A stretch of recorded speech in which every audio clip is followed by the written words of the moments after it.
Salut les Anacalypsiens, bienvenue dans cette nouvelle vidéo d'Anacalypsie. Donc aujourd'hui on se retrouve pour un nouveau chapitre de One Piece avec le chapitre 1075 qui s'appelle Death Game à l'étage du laboratoire.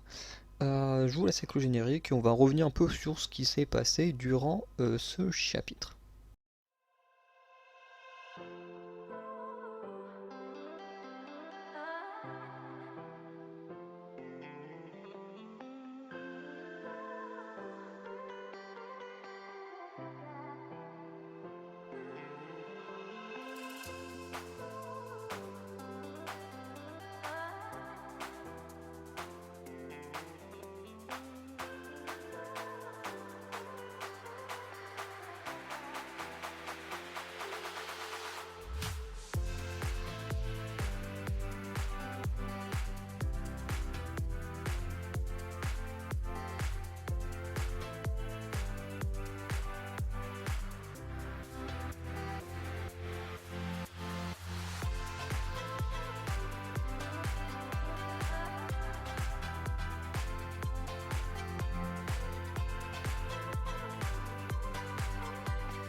On ouvre d'abord avec l'épisode 31 de la Froide Odyssée du Germa 66 qui se nomme Reçu en audience par le Conseil des 5 doyens en tant que scientifique de génie, où on voit justement Vegapunk avec le Conseil des 5 doyens. Bref, il se passe pas grand chose d'énorme, mais voilà, c'est pas mal de le souligner quand même parce que ça peut peut-être avoir un impact sur la suite.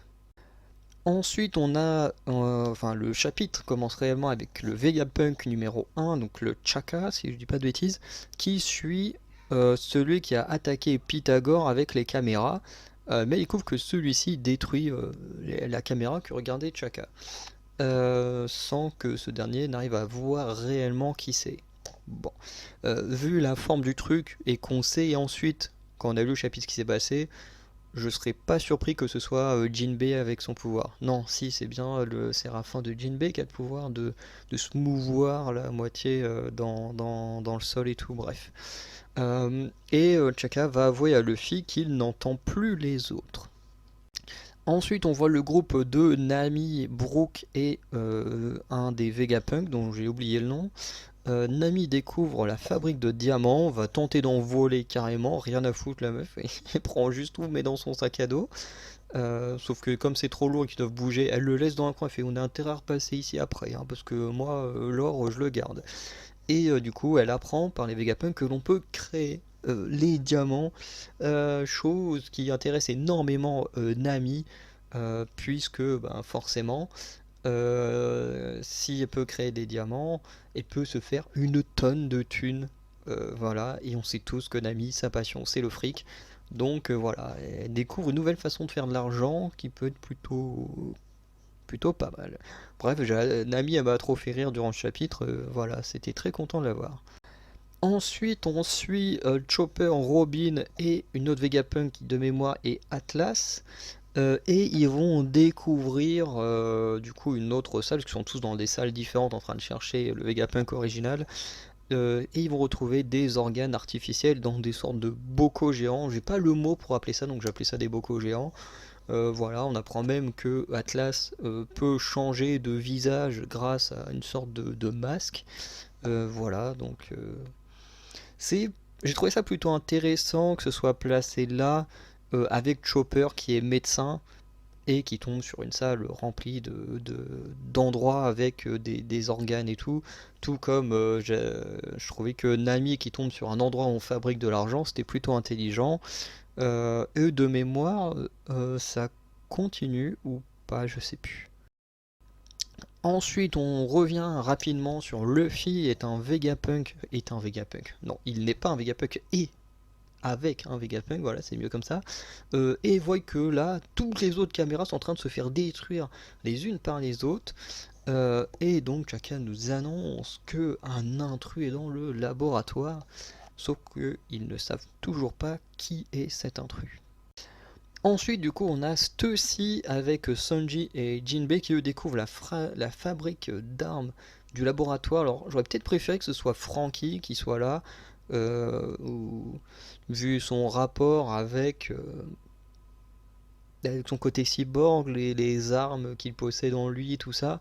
J'aurais peut-être préféré que ce soit lui qui soit dans la fabrique d'armes, parce que bah, Chopper, il y avait un rapport avec les organes et tout, en tant que médecin, chirurgien, il y a quand même un rapport.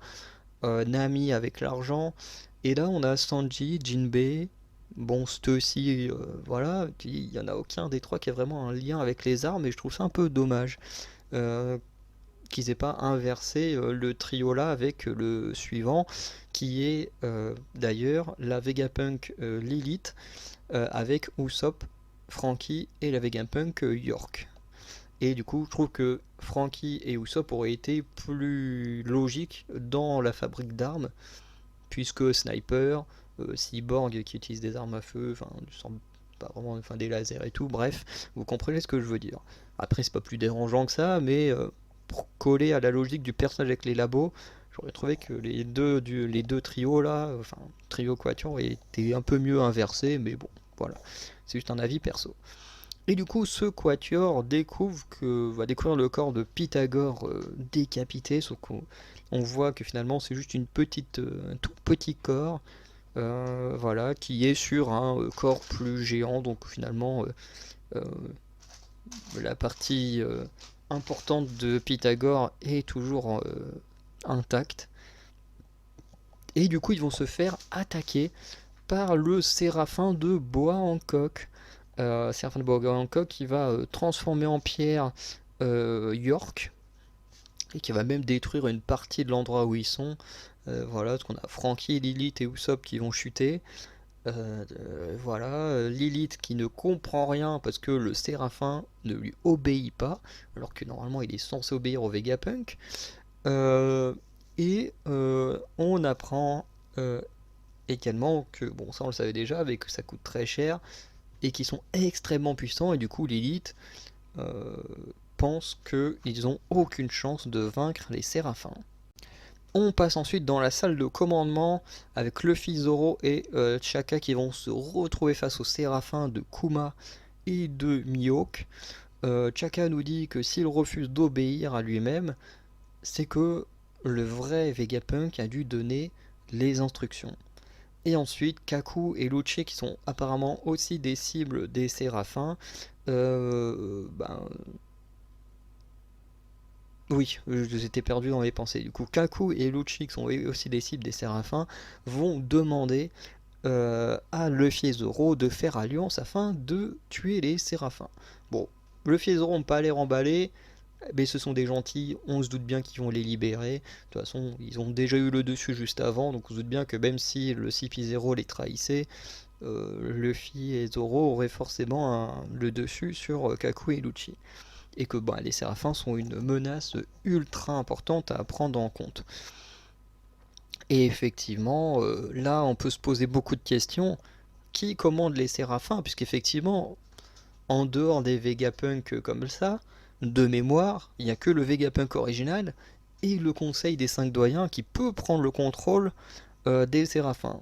Ce qui veut dire que ça peut vouloir dire deux choses. Soit je sais plus comment il s'appelle, le mec du Conseil des 5 doyens avec Kizaru sont déjà arrivés au labo et sont en train de manigancer un truc euh, de taré, de psychopathe. Bon, j'y crois pas trop. Parce que bon, le mec du Conseil 5 doyens, on le connaît pas trop plus que ça. Si ça se trouve, c'est une vraie ordure et que c'est possible. Mais Kizaru, on le connaît et c'est pas du tout le genre de Kizaru de faire ce genre de truc. Donc, moi, je pense qu'on peut écarter le côté que le mec du Conseil 5 doyens et Kizaru sont arrivés là-bas parce que ça me paraît pas être les habitudes de Kizaru de faire ce genre de choses, quoi. C'est plus bon, après c'est quand même un suiveur, donc si le mec leur donnait, je pense qu'il ferait, mais c'est quand même pas son style à lui. Et du coup, est-ce que ça pourrait être Vegapunk? Ça peut être Vegapunk. Effectivement, ça pourrait, il aurait très bien pu tout manigancer pour exterminer tous ceux qui sont présents, l'équipage de Chapeau de Paille, afin de se racheter une conscience auprès du gouvernement. On sait que le gouvernement veut l'assassiner, alors pourquoi pas livrer la tête d'un des 5 empereurs au gouvernement pour s'en sortir, ça pourrait être une solution. En plus, on l'a bien vu avec Bonnet qui voulait absolument pas que Bonnet aille trouver le coussinet de Kuma, parce qu'on sait qu'il y a des souvenirs de Kuma dedans et que peut-être que certains souvenirs vont mettre à mal Vegapunk. Donc voilà, et comme nous le dit Shaka aussi, si lui il peut pas donner d'ordre, c'est-à-dire que il n'y a que le vrai Vegapunk, et nous on sait sur l'ordre, sur l'échelle, qu'il y a aussi le Conseil des 5 doyens, qui peut ordonner des choses aux Séraphins. Donc c'est fort possible que le vrai Vegapunk soit en réalité un méchant plus pervers qu'on ne le pensait. Voilà, un peu à la Doflamingo. Bon, sauf que Vegapunk, si c'est vraiment lui qui ordonne les choses, il n'a pas du tout le charisme d'un Doflamingo. Mais bref. Euh, mince, je voulais dire un truc, mais j'ai oublié en déviant sur Doflamingo. Bref, c'est pas très grave, hein, on va arrêter là. Bon, on va conclure parce que j'arrive pas à me souvenir de ce que je voulais dire. Donc voilà, un chapitre plutôt intéressant.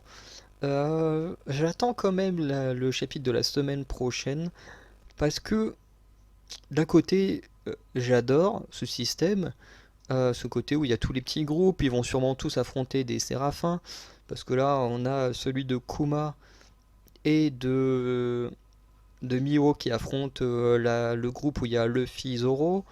Le groupe de Lilith ou Sop Frankie, eux, ils affrontent le Séraphin de Boa Hancock. Ce qui fait qu'il reste encore 3 groupes.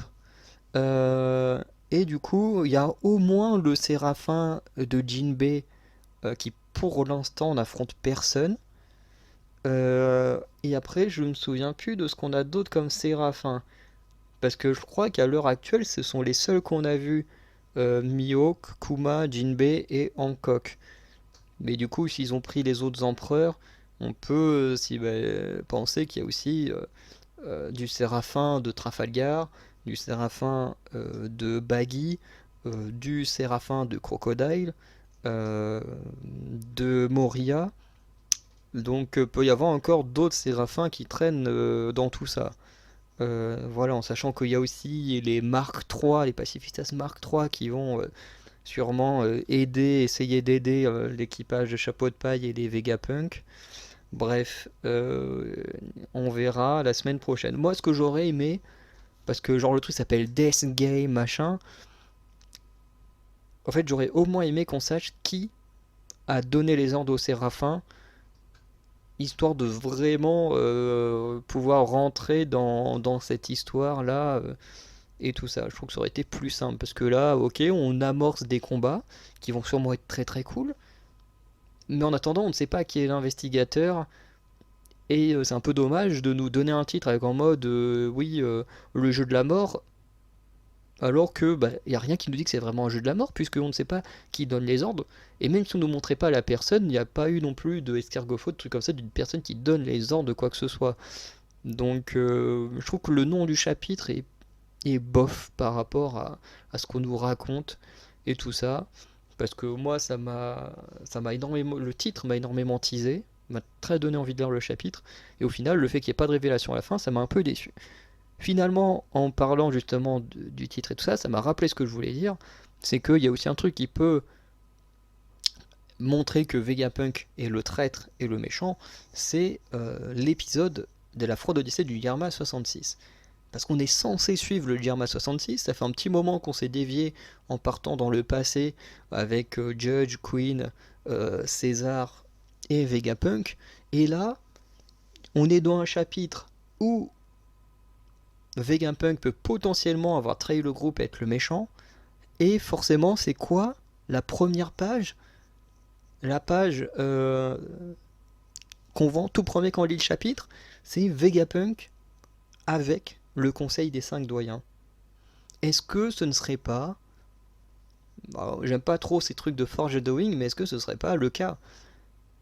Un indice pour nous dire, regardez, le méchant il est là. Il est là avec le Conseil des 5 doyens.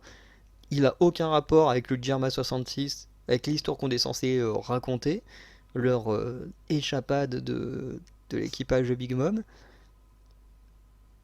Et pourtant, on vous le met là, Vegapunk, tout seul, avec le Conseil des 5 doyens.